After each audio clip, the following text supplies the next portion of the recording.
ಶ್ರೀನಿವಾಸ. ಹರಿ ಓಂ. ಸಾಧನ ಶರೀರವಿದು ನೀನೆಂದು ಕೊಟ್ಟದ್ದು. ನಿಮಗೆ ಹೇಗೆ ಶರೀರ ಪ್ರಾಪ್ತಿಯಾಯಿತು, ನನಗೂ ಅದೇ ರೀತಿ ಶರೀರ ಪ್ರಾಪ್ತಿಯಾಗಿರೋದು. ನಮ್ಮ ತಂದೆ ತಾಯಿಗಳಿಂದ ಬಂದಂಥ ಶರೀರ ಇದು. ಜೀವನದಲ್ಲಿ ಅನೇಕ ಹಂತಗಳಲ್ಲಿ ಈ ನಮ್ಮ ಪ್ರಯಾಣ, ಈ ದೇಹದಿಂದ ಪ್ರಯಾಣ ನಡೆಯುತ್ತದೆ. ನಾನು ವೃತ್ತಿಯಲ್ಲಿ ಔಷಧಿ ಕಂಪನಿಯ ಒಬ್ಬ ಪ್ರತಿನಿಧಿಯಾಗಿ ಕೆಲಸ ಮಾಡಿದ್ದೆ. ಅದಾದ ಮೇಲೆ ನನ್ನದೇ ಒಂದು ವೈದ್ಯಕೀಯ ಅಂಗಡಿ ಸುತ್ತ ಇತ್ತು. ಆ ಸಮಯದಲ್ಲಿ ಕೆಲವೊಂದು ತೊಂದರೆಗಳು ಬಂತು ಜೀವನದಲ್ಲಿ. ಬಂದಾಗ ಮನಸ್ಸಲ್ಲಿ ಗೊಂದಲ, ಏನು ಮಾಡಬೇಕು ಅಂತ ಅರ್ಥ ಆಗಲಿಲ್ಲ. ಆ ಸಮಯದಲ್ಲಿ ನಮಗೆ ಮಾರ್ಗದರ್ಶನ ಹಿಡಿದವರು ತಾಮ್ರಪಣಿ ಶ್ರೀನಿವಾಸಾಚಾರ್ಯ ಅಂತೇಳಿ, ಅವರು ನಮ್ಮನ್ನು ಈ ಆಧ್ಯಾತ್ಮಿಕ ವಿದ್ಯೆಗಳಿಗೆ ಬಂದಾಗ ಮನಸ್ಸು ಸ್ಥಿಮಿತ ಬರೋದಕ್ಕೆ ಅನುಕೂಲ ಆಗುವಂಥ ಒಂದು ವಾತಾವರಣ ಮಾಡಿದ್ರು. ಸುಮಾರು ಒಂದು 10 ರಿಂದ 12 ವರ್ಷ ಅವರು ಪಾಠ ಹೇಳಿದ್ದಾರೆ. ಇದಾದ ಮೇಲೆ ನನಗೆ ನನ್ನ ವೃತ್ತಿಯಿಂದ ಓದಿರ್ತಕ್ಕಂಥ ನನ್ನ ದೇಹದ ಬಗ್ಗೆ ತಿಳಿದಾಗ ಕೆಲವೆಲ್ಲಿಂದ ಪಾಠಕ್ಕೆ ಹೋಗ್ತಾ ಇದ್ವಿ. ಸೇರಿಕೊಂಡು ಒಬ್ಬರೊಬ್ಬರು ಸೇರಿಕೊಂಡು ಅದನ್ನು ಚರ್ಚೆ ಮಾಡೋದು ಇವೆಲ್ಲ ಮಾಡ್ತಾ ಇದ್ದಾಗ ಮನಸ್ಸಲ್ಲಿ ಇದ್ದಕ್ಕಿನ್ನಾಗೆ ಹೊಳಿತು, ಇದನ್ನೆಲ್ಲ ಯಾಕೆ ಚಿತ್ರೀಕರಣ ಮಾಡಬಾರ್ದು, ಕಣ್ಣಿಗೆ ಬರೀ ಬಾಯಿಗೆ ಹೇಳೋದಕ್ಕೂ ಚಿತ್ರೀಕರಣ ಮಾಡಿ ತುಂಬ ಇರ್ತದೆ, ಯಾಕೆ ಮಾಡಬಾರ್ದು ಅಂತ ಅದನ್ನು ಸ್ವಲ್ಪ ಚಿತ್ರೀಕರಣ ಎಲ್ಲ ಮಾಡಾಯಿತು. ಮಾಡಿದ ಮೇಲೆ ಹೀಗೆ ಯೋಚನೆ ಮಾಡ್ತಿದ್ದಾಗ ನಾವು ನಮ್ಮ ದೇಹದಲ್ಲಿ ಚಿಂತನೆ ಮಾಡಬೇಕು ಅಂದರೆ ಅದಕ್ಕೋಸ್ಕರ ಒಂದು ಈಗ ಮೆಡಿಕಲ್ ಸೈನ್ಸ್ ಅಂತಲೇ ಹೊರಟಿದೆ. ಅದರಿಂದ ಯಾಕೆ ಚಿಂತನೆ ಮಾಡಬಾರ್ದು ನಾವು? ಯಾಕೆ ಭಗವಂತ ನಾವು ನೋಡಬೇಕಾದ್ರು ನಮ್ಮ ದೇಹದಲ್ಲಿ ನಿಂತಿದ್ದಾಗ ನಮ್ಮ ದೇಹದಲ್ಲಿರ್ತಕ್ಕಂಥ ಒಂದು ವಿಜ್ಞಾನನೇ ತಯಾರಿದೆ. ಅವ್ರಿಗೂ ಪೂರ್ತಿ ಅರ್ಥ ಆಗಿಲ್ಲ ಈ ದೇಹದ ಬಗ್ಗೆ, ಅದು ಎರಡನೇ ಮಾತು. ಆದರೂ ಇದು ಹೇಗೆ ನಮಗೆ ಭಗವಂತನಿಗೆ ಈ ದೇಹ ತಯಾರಿಗೆ ಉತ್ಪತ್ತಿಗೆ ಏನೇನು ಮಾಡಿದಾನೆ ಅಂತ ಭಗವಂತ ತಿಳ್ಕೋಬೇಕು ಅಂದಾಗ ನಮ್ಮ ದೇಹದಲ್ಲಿ ಮುಖಾಂತರನೇ ತಿಳ್ಕೋಬೇಕಾಗ್ತದೆ. ಈ ಸಮಯದಲ್ಲಿ ನನಗೆ ಹುಬ್ಬಳ್ಳಿ ಮಧ್ವಾಚಾರ್ಯ ಅಂತೇಳಿ ಗುರುಗಳು ದೊರಕಿದ್ರು. ಕೊನೆ ಕಾಲ ಅವ್ರದ್ದು ಕೊನೆ ಕಾಲ. ನನಗೂ ಅದೃಷ್ಟ ಅಂತಂದರೆ ನನಗೆ ಸಿಕ್ಕಿದ್ದವ್ರು ಒಂದೇ 1 ಗಂಟೆ ಹೊತ್ತು ಮಾತ್ರ.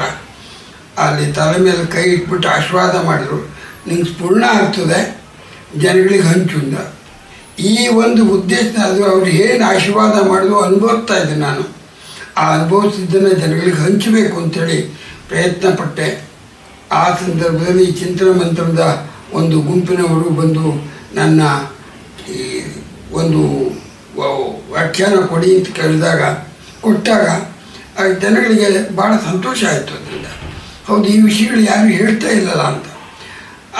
ಹಾಗಾಗಿ ಜನಗಳಿಗೆ ಇಷ್ಟು ಮಟ್ಟಿಗೆ ಅದರಲ್ಲಿ ಇಷ್ಟ ಇದೆ ಅಂತ ಅಂದ್ಕೊಂಡಾಗ ನಾನು ಇನ್ನಿಷ್ಟು ವ್ಯವಸಾಯ ಮಾಡಬೇಕು ಅಂತ ನನಗೆ ಹೊಳೆದು ಇವತ್ತು ನಾನು ಏನಾಗಿದ್ದೀನಿ ಅವೆಲ್ಲ ಕೊಟ್ಟದಂಥ ಗುರುಗಳ ಆಶೀರ್ವಾದ ಮತ್ತು ಉಪನೀತಾತರ ಆಶೀರ್ವಾದ ಮತ್ತು ನಮಗೆ ಹಿರಿಯರು ಬಂದಿರ್ತಕ್ಕಂಥ ಆಶೀರ್ವಾದ ಕೊಟ್ಟಿದ್ದೆ. ಆ ಸಾಧನೆ ಶರೀರ ಕೊಡದೇ ಇದ್ದರೆ ನಾನೇನು ಮಾಡೋಂಗೆ ಆಗ್ತಿಲ್ಲ. ಅದು ಕೊಟ್ಟಂಥ ತಂದೆ ತಾಯಿಗಳು ಇವೆಲ್ಲರೂ ಸ್ಮರಣೆ ಮಾಡ್ಕೋತಾ ಈ ಶರೀರದಲ್ಲಿ ಬರ್ತಕ್ಕಂಥ ಏನೇನು ನಮ್ಮ ವೇದ ಉಪನಿಷತ್ತುಗಳು ಹೇಳಿದ್ದನ್ನು ಎಷ್ಟು ವೈಜ್ಞಾನಿಕವಾಗಿದೆ ಅಂತ ಚಿಂತನೆ ಪ್ರಾರ್ಥನೆ ಮಾಡೋದಕ್ಕೋಸ್ಕರ ಅಂಥ ಒಂದು ಚಿಂತನೆ ಬಂತು.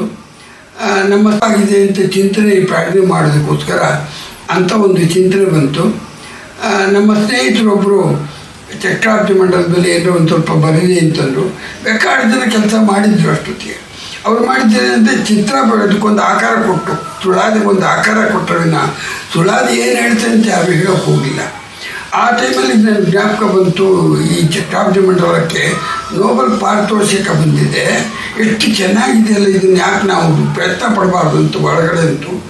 ಅದಕ್ಕೋಸ್ಕರ ಚಕ್ರಾಬ್ದಿ ಮಂಡಲದಲ್ಲಿ ಕೂತ್ಕೊಂಡು ಸುಮಾರು 3 ವರ್ಷ ಇದು ಕಷ್ಟಪಟ್ಟು ನನ್ನ ಮನಸ್ಸಲ್ಲಿ ಬರ್ತಕ್ಕಂಥ ಭಾವನೆಗಳನ್ನ ಇನ್ನೊಬ್ಬರಿಗೆ ಹೇಳಿಬಿಟ್ಟು ಬರ್ಸೋದು ಕಷ್ಟ ಆಗುತ್ತೆ. ಅದಕ್ಕೋಸ್ಕರ ನನ್ನ 79ನೇ ವರ್ಷದಲ್ಲಿ ಕಂಪ್ಯೂಟರ್ ಕ್ಲಾಸಿಗೆ ಸೇರಿ ಅದರಲ್ಲಿ ಬರ್ತಕ್ಕಂಥ ಚಿತ್ರಗಳನ್ನು ನಾನೇ ಮಾಡಬೇಕು ಅಂತ ಅಂದ್ಕೊಂಡು ಅದಕ್ಕೋಸ್ಕರ ಕೆಲಸ ಮಾಡಿ ಪುಸ್ತಕನ ಇದನ್ನು ಪ್ರಕಟ ಮಾಡಿದ್ವಿ. ಈ ಪುಸ್ತಕದಲ್ಲಿ ನಮ್ಮ ಜೀವನದಲ್ಲಿರ್ತಕ್ಕಂಥ ನಮ್ಮ ದೇಹದಲ್ಲೇ ಇದೆ ಈ ಚಕ್ರ, ಕಾಲಚಕ್ರ ಅಂತ ಹೆಸರು. ಅದನ್ನು ಬೈರಾಜಿಕಲ್ ಕ್ಲಾಕ್ ಅಂತ ಕರೀತಾರೆ. 2017ರಲ್ಲಿ ಇದಕ್ಕೆ ನೋಬೆಲ್ ಪಾರಿತೋಷಿಕ ಬಂದಿದೆ. ಈ ಬಗ್ಗೆ ವಿಶೇಷವಾಗಿ ಅಧ್ಯಯನ ಮಾಡಿ ಈ ಪುಸ್ತಕವನ್ನು ಜನಗಳಿಗೆ ಮುಂದಿಡುವಂಥ ಒಂದು ಸಣ್ಣ ಪ್ರಯತ್ನ ಮಾಡಿದ್ದೀವಿ. ಇದು ಜನಗಳಲ್ಲಿ ಜಾಗೃತಿ ಮೂಡಿಸಲಿ ಅಂತ ಒಂದು ನಮ್ಮ ವಿಶೇಷ ಪ್ರಾರ್ಥನೆ. ಈ ದಾರಿ ಮಾತ್ರ ತುಂಬ ಕಷ್ಟ ಆದರೂ ಒಂದು ನಿಖರವಾದ ಗುರಿಗೆ ಕರ್ಕೊಂಡು ಹೋಗುತ್ತೆ. ಅದೇ ಇದು ಕೊಟ್ಟಂಥ ನೋಡಿ ಈ ಚಕ್ರಾಭಿಮಂಡಲಕ್ಕೆ ಸ್ಕ್ರಿಪ್ಟ್ ಬರೆದವರು ವಿಜಯದಾಸರು. ಇದನ್ನು ಶ್ರೀಮದ್ ಆಚಾರ್ಯರು ತಂತ್ರಸಾರ ಸಂಗ್ರಹದಲ್ಲಿ ಚಕ್ರಾಭಿಮಂಡಲದ ವಿಷಯ ಹೇಳಿದ್ದಾರೆ. ಆದರೆ ಅದು ವಿವರಣೆ ಕೊಡಲಿಲ್ಲ. ಅದನ್ನು ಕೊಟ್ಟವರು ವಿಜಯದಾಸರು ಮಾತ್ರ.